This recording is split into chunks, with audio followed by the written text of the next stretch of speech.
অর্থ আত্মসাতের অভিযোগে পিকে হালদারকে গ্রেপ্তারের উদ্যোগের বিষয়ে ৩ জানুয়ারির মধ্যে জানাতে নির্দেশ দিয়েছেন হাইকোর্ট। সকালে বিচারপতি নজরুল ইসলাম তালুকদার ও আহমেদ সোহেলের বেঞ্চ এই নির্দেশ দেন। পরে পিকে হালদার ইস্যুতে আদালত মন্তব্য করেন, দুর্নীতি বিরোধী দিবস পালন করলেই হবে না, দুর্নীতি নির্মূলে জিরো টলারেন্স দেখাতে হবে।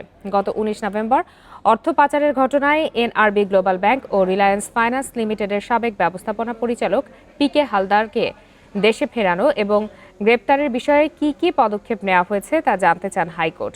১০ দিনের মধ্যে এ বিষয়ে লিখিত ব্যাখ্যা দিতে দুদক চেয়ারম্যানকে নির্দেশও দেওয়া হয়।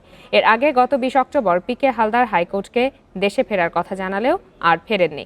ইন্টারন্যাশনাল লিজিং থেকে ১৫০০ কোটি টাকা আত্মসাতের অভিযোগ রয়েছে পিকে হালদারের বিরুদ্ধে। এছাড়াও সব মিলিয়ে প্রায় ৩,৫০০ কোটি টাকা তিনি আত্মসাৎ করেছেন বলে জানা যায়।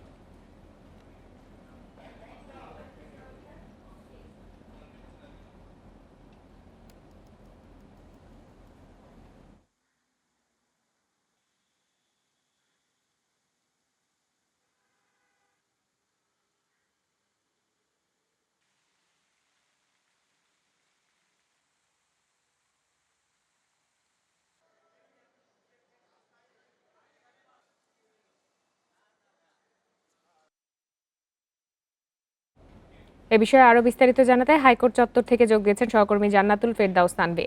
তানভী, হাইকোর্ট একটি নির্দিষ্ট সময়সীমা বেঁধে দিয়েছেন, বিস্তারিত জানাবেন এ বিষয়ে আমাদেরকে এবং আইনজীবীদের বক্তব্য কি?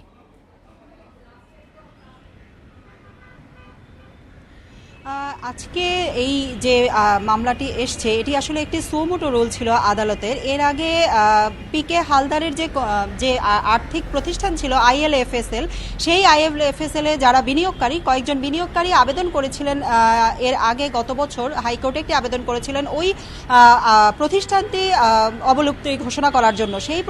সেই আবেদনের প্রেক্ষিতে কিন্তু এর আগে আপিল বিভাগ পর্যন্ত বেশ কয়েকটি আদেশ ছিল এবং সেই সব আদেশের পরিপ্রেক্ষিতেই এবছর পিকে হালদার তিনি দেশে ফেরার জন্য হাইকোর্টের কাছে আবেদন জানান যে তার বিরুদ্ধে যেসব মামলা আছে যাতে পুলিশ তাকে গ্রেপ্তার না করে এবং তিনি আইনি আশ্রয়ে আসতে চেয়েছেন, অর্থাৎ আদালতের আশ্রয়ে জিম্মায় তিনি দেশে ফিরতে চেয়েছেন এবং যেসব যারা তার কাছে পাওনা টাকা যারা পান তাদের প্রত্যেকের টাকা ফিরে দেওয়ার জন্য তিনি দিতে চেয়েছেন। কিন্তু যখন সেপ্টেম্বরে তার সেই আবেদনটি আদালত নাকচ করে দিয়েছেন, কারণ তার বিরুদ্ধে যেসব মামলা আছে আইনানুযায়ী তিনি দেশে ফিরলে পুলিশ তাকে গ্রেপ্তার করবে এবং পরবর্তীতে ওই আদেশের পর হাইকোর্ট এই বেঞ্চ একটি সুমোটো রুল দিয়েছিল যে তাকে গ্রেপ্তার করার জন্য দুদক বা রাষ্ট্র কি পদক্ষেপ নিয়েছে এবং সেই সুমোটো রুলের প্রেক্ষিতেই কিন্তু গত মাসেই আদালত তাদেরকে দুদককে জানাতে বলেছিলেন যে কি কি পদক্ষেপ নেওয়া হয়েছে। দুদক আদালতকে জানিয়েছিল যে ইন্টারপোলকে এ বিষয়ে স্বরাষ্ট্র মন্ত্রণালয়ের মাধ্যমে অনুরোধ করা হয়েছে যাতে তার বিরুদ্ধে ওয়ারেন্ট জারি করা হয়। পরবর্তীতে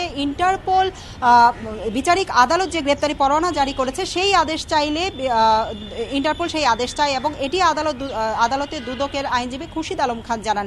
এবং আজকে যে বিষয়টি হয়েছে আরও 2 জন আসামি এই মামলায় অন্তর্ভুক্ত হয়েছেন এবং এ সময় কিন্তু আদালত ক্ষোভ প্রকাশ করেছেন যে যারা অন্তর্ভুক্ত হয়েছেন এতে মামলার মেরিট নষ্ট হতে পারে। তবে খুরশিদ আলম খান যেটি বলছেন যে এতে অধিকতর শুনানির সুযোগ থাকতে পারে এবং deputy attorney general AKM Aminuddin যেটি বলছেন যে এই ৩ জানুয়ারির মধ্যে আসলে দুদককে জানাতে হবে যে তাকে ফিরিয়ে আনার বিষয়ে ইন্টারপোল কি পদক্ষেপ নিয়েছে এবং তার যে গ্রেপ্তারি পরোয়ানা সেটি ইন্টারপোলকে দেওয়া হয়েছে কিনা এবং যেসব মামলাগুলো রয়েছে সেসব মামলায় তদন্তের অগ্রগতি কতদূর, এই সার্বিক বিষয়গুলি তাদেরকে জানাতে হবে ৩ জানুয়ারির মধ্যে। অর্থাৎ দুদক এই বিষয়টি আদালতকে অবহিত করে একটি প্রতিবেদন জমা দেবে ৩ জানুয়ারির মধ্যে।